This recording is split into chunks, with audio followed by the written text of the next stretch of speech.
Di Jawa Timur, lahan bambu biasanya terdapat di dekat aliran air atau di kawasan yang memiliki kemiringan tertentu. Sesuai dengan fungsi bambu sebagai pengikat air tanah dan juga penguat tanah lahan miring.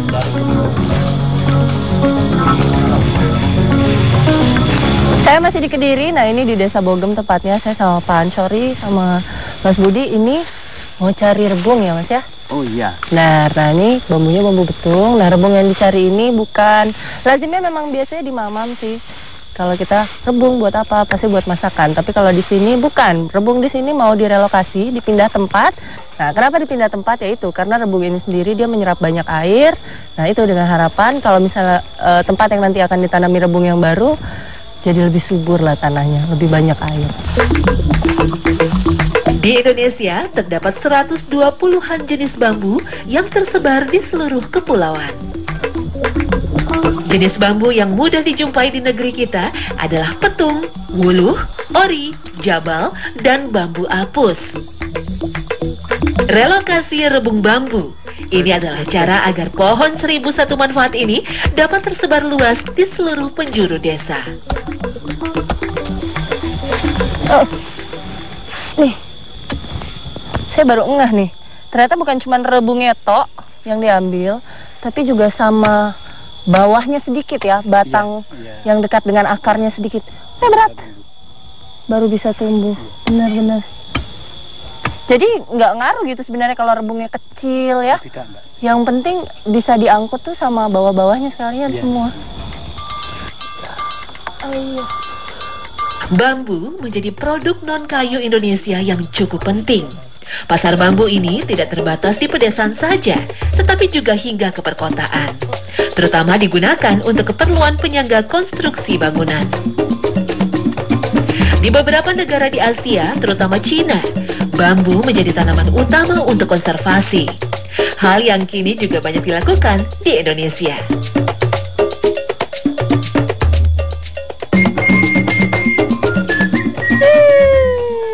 Cepat! Wih, ini akarnya masih keangkut semua. Ini mah fix ya, bisa tumbuh ya? Iya, bisa.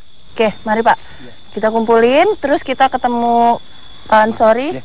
Ya. Kita lihat seberapa banyak, abis itu langsung kita relokasi. Kita tanam di tempat yang nggak ada tebunya. Kumpulin, terus ketemu.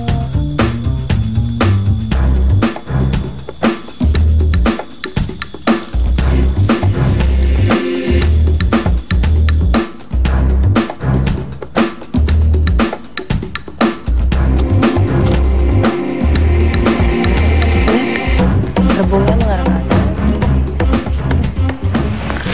Nah, jadi memang dipilihnya tanahnya bukan yang rata ya, memang yang miring-miring begini, karena dimaksudkan satu, nanti bambu ini memang dia akan menyerap banyak air, jadi daerah sininya jadi mengandung banyak air, jadi subur, dan yang kedua dia mengikat tanah, jadi tidak mudah longsor. Bambu ori atau bambusa bambos adalah jenis bambu keras dengan duri di rantingnya. Ini adalah jenis bambu yang daunnya sering dipakai sebagai pakan ternak. Bambu jenis ini sangat kuat dan paling sering dipakai untuk keperluan konstruksi bangunan rumah di pedesaan. Panen bambu ori perlu perjuangan khusus. Pemilihan bambu tua harus dilakukan warga sambil berjibaku dengan duri tajam di setiap rantingnya. Batang yang masih muda akan ditinggalkan supaya dapat berkembang lagi.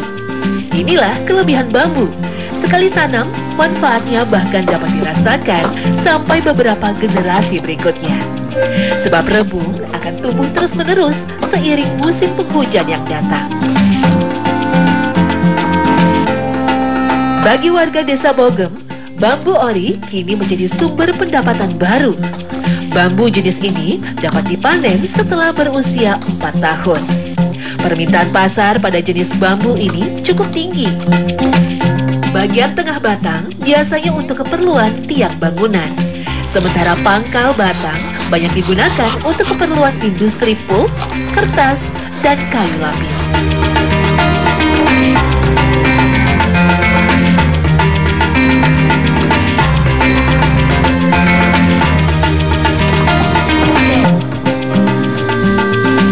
Jadi pemanfaatan bambu itu memang luas banget. Kalau yang tadi diambil rebungnya direlokasi dengan niatan tempat yang akan ditubuhi bambu itu menyerap banyak air.